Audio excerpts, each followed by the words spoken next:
अक्सर घर पे बनाना इस तरीके से पड़े-पड़े पक जाते हैं और इसको कोई खाने का नाम भी नहीं लेता है। लेकिन चलिए अब इसी से बनाते हैं हम बढ़िया-सा एक बनाना चॉकलेट केक।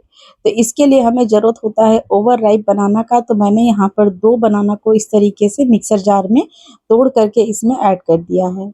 अगर आपके पास इस तरीके से ना हो तो आप डायरेक्टली बनाना को भी इसमें ऐड कर सकते हैं मार्केट से लेकर के। और इसके बाद इसमें हम डालेंगे 1/4 कप पिसी हुई चीनी और 1/4 कप यहाँ पर मैंने ऑयल डाला है। ऑयल आपको बिना फ्लेवर वाला ही डालना है, तो मैंने यहाँ पर रिफाइंड ऑयल डाला है और half tea spoon vanilla essence, और इन सबको हम बढ़िया से पीस लेंगे। बस ध्यान रखना है कि केले के चंक्स इसमें बिल्कुल भी ना रहें। और इसके बाद इस तरीके से हम थोड़ा-सा फेंट लेंगे और इसे हम तब तक फेंटेंगे जब तक कि इसका टेक्सचर क्रीमी ना हो जाए। तो यहाँ पर आप देख सकते हैं फेंटते-फेंटते इसका टेक्सचर बिल्कुल क्रीमी हो गया है।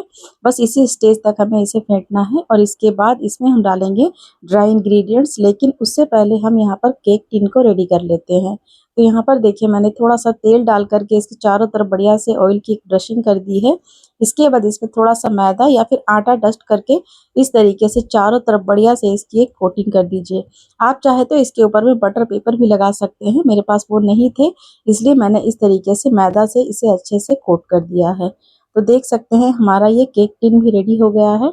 तो चलिए अब फटाफट आगे की भी तैयारी देख लेते हैं। तो मैंने यहाँ पर एक छलनी में 1 कप मैदा ऐड किया है। इसकी जगह पे आप चाहे तो आटा भी ले सकते हैं। साथ में मैंने यहाँ पर डाला है 1 tablespoon cocoa powder, 1 teaspoon मैंने यहाँ पर ऐड किया है बेकिंग पाउडर, साथ में 1/4 टीस्पून बेकिंग सोडा और पिंच ऑफ सॉल्ट डाल करके इसे हम बढ़िया से छान लेंगे। इस तरीके से ड्राई इंग्रेडिएंट्स को छानना एकदम ज़रूरी है, तभी जा कर के आपकी केक जो है ना परफेक्ट बनती है।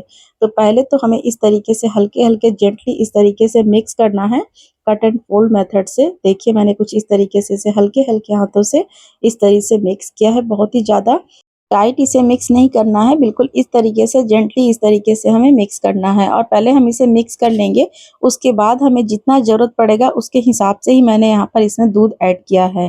तो देख सकते हैं सारी चीज़ें बढ़िया से मिक्स हो गई है और मैंने यहाँ पर लिया है साइड में 1/4 कप मिल्क, लेकिन मिल्क को हम एक साथ नहीं डालेंगे और मिल्क एकदम रूम टेम्परेचर का होना चाहिए। तो देखिए मैंने थोड़ा-सा दूध पहले इसमें ऐड किया है और इसके बाद इसे जेंटली इस तरीके से कट एंड फोल्ड मेथड से इस तरीके से मिक्स किया है। थोड़ा-सा इसमें दूध और लगेगा, तो मैंने यहाँ पर देखिए थोड़ा-सा दूध और ऐड कर दिया है और थोड़ा-सा मैंने यहाँ पर चोको चिप्स भी इसमें इसी स्टेज में ऐड कर दिया है और इसके बाद इसे बढ़िया से मिक्स कर देंगे। अब हमें बहुत ज़्यादा ओवर मिक्स नहीं करना है, बिल्कुल इस तरीके का ही कंसिस्टेंसी चाहिए हमें केक के लिए। जब भी कोई फ्रूट केक बनाएँ तो आपको बिल्कुल इस तरीके का ही कंसिस्टेंसी रखना होगा। आपको रिबन कंसिस्टेंसी ना रख कर के थोड़ा-सा आपको इसको थिक करना होगा। इसके बाद देखिए मैंने इसे डायरेक्टली केक टिन में इस तरीके से डाल दिया है और इस तरीके से हल्का-हल्का टैप कर दीजिएगा ताकि जो एयर बबल्स है वो भी निकल जाए। और इसके ऊपर में देखिए मैंने इस तरीके से चोको चिप से बढ़िया से डेकोरेट कर दिया है। और इधर मैंने ओवन को पहले से 180 डिग्री पे 10 मिनट्स के लिए प्री हीट करके रखा था। अब इसे हम बेक करेंगे 180 डिग्री पे 25 मिनट के लिए, या फिर टूथपिक बिल्कुल क्लीन ना निकले तब तक इसे हमें बेक करना है। तो 25 मिनट के बाद देखिए मैंने इसे चेक किया, तो देखिए ये बिल्कुल बढ़िया से बेक हो गए हैं। देख सकते हैं आप इसका रिजल्ट, बिल्कुल अच्छे से ये बेक हो गया है। तो चलिए इसे अब हम रखते हैं साइड में और अब इसे अभी तुरंत-तुरंत हम इसको टच नहीं करेंगे, लेकिन एक बार आप टूथपिक से इस तरीके से ज़रूर चेक कर लीजिएगा। देखिए बिल्कुल क्लीन निकला है, मतलब आपका जो केक है ना परफेक्टली बेक हो चुका है। अब इसे हम ढक देंगे थोड़ी देर के लिए, जब तक ये केक बढ़िया से ठंडा ना हो जाए। इसके बाद इस तरीके से हम नाइफ से थोड़ा-सा इसके किनारों को इस तरीके से स्क्रैच करके एक प्लेट के ऊपर में इसे डिमोल्ड कर देंगे। तो देखिए यहाँ पर हमारा बनाना केक बन कर के बिल्कुल तैयार हो गया है और आपको इसकी थिकनेस थोड़ी कम लग रही होगी, क्योंकि मेरा केक टिन जो है ना वो बड़ा था और बैटर कम था, जिसकी वजह से इसकी थिकनेस थोड़ी कम आई है। लेकिन जो हमारा केक है ना वो परफेक्टली बेक हुआ था। यहाँ पर आपको इसके कटिंग से भी आपको अंदाज़ा लग ही गया होगा। एकदम सॉफ्ट स्पॉन्जी मॉइस्ट केक बनकर के तैयार हुई थी। एक मैं आपको यहाँ पर दिखाती हूँ, देखिए कितना ज़्यादा ये स्पंजी बन कर के तैयार हुआ है ना। और ऐसे भी बच्चों को चॉकलेटी फ्लेवर काफ़ी ज़्यादा पसंद आते हैं, तो आप बच्चों को इस तरीके से बनाना चॉकलेट केक बना कर के दे सकते हैं बच्चों के टिफ़िन बॉक्स में, या फिर ऐसे भी इवनिंग स्नैक्स के रूप में आप इसे बच्चों के लिए सर्व कर सकते हैं।